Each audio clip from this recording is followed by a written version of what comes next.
Hi everyone, I'm Robyn Zimmerman, and this is Talk of the Town. We have Gawronski with us again. As you know, he's a certified financial planner with Barnum Financial Group, and today we're talking about understanding your money mindset. And so my first question is, why is it the most overlooked part of financial literacy? It's probably the most overlooked because of the technical aspect, the technical data that's thrown at us every day, the technical aspect of investing. And that makes sense. If you turn on the TV, you're going to see plenty of data on the TV. They're going to give you all this technical data because it's easy to show. It's easy to share with the viewer. Right. Someone comes on and speaks on one of those shows, they're going to back up what they're saying using this technical data. And a lot of times they'll use the same data to say different things. The problem with that is what do we take away from that data? You know, what do we gather from that data? Because if we're self-directing our investments and we're given all this data, what do we do with that? And what's mostly overlooked is what's important here is our emotional characteristics and our psychological traits, because that's what's going to define or determine what we take away from that data. Okay, so my next question is, how do our beliefs about money influence our financial decisions? Oh, you got a minute? Like that one. It's going to take a minute. That's okay. So beliefs stem from thoughts which come from feelings, or a lot of them. So when we're young, we're very empathetic creatures. We feel what our parents feel, what our friends feel, what our family feels. And these feelings, as we grow older, will become thoughts, and those thoughts sometimes become beliefs. Well, if we have a lot of negative experiences with money and a lot of negative thoughts towards money, negative's not good. Like, conservative's okay, but if these negative thoughts lead to negative views, it's going to affect the decisions we make. You're going to be more afraid of making mistakes. You're going to be more afraid of losing money than you are of making money. Right. Because you're going to be so anxious about what's going on. And how can you not be anxious today? I mean, inflation's going through the roof. Right. Cost of living's going through the roof, what leads into debt.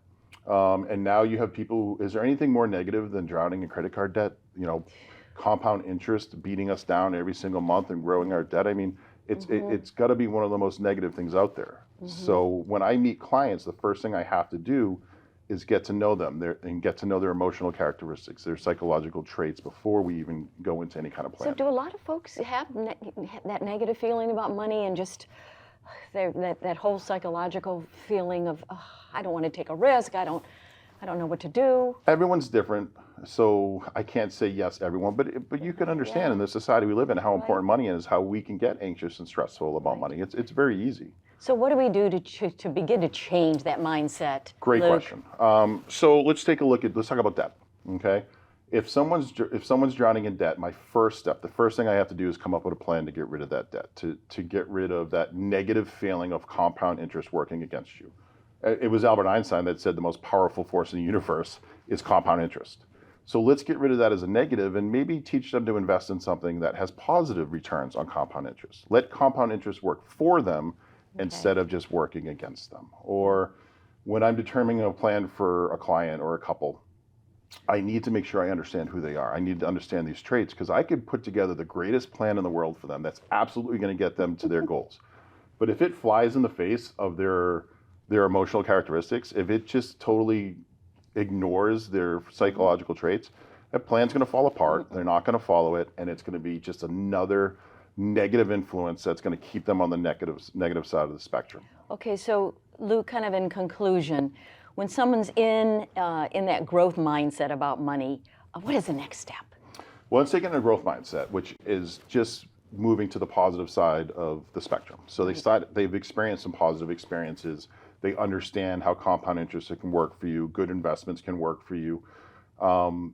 Then you have to use education to keep them there. Okay, stay on top of it. And you know, the great thing about the internet and social media is there's a lot of stuff out there for you to look into. The negative side of the internet and social media is there's a lot of stuff for you to look into out there. So you got to be really careful when you're using the internet. But you could go to seminars, you could go to these different trainings. I know my firm, Barnum Financial Group, we go into companies. We do a lot of financial seminars.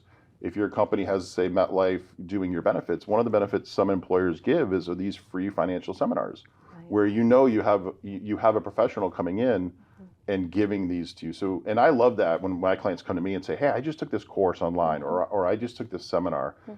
It reminds me of when I used to be a teacher back in the day when I'd give homework. The kids would read and they'd answer the questions correctly, but then they'd come back to me to get a deeper understanding. And that's really what, as a financial planner, I'm doing, is I'm giving people a deeper understanding of the knowledge we're sharing with them. Well, that's what I love about you, is you are an educator.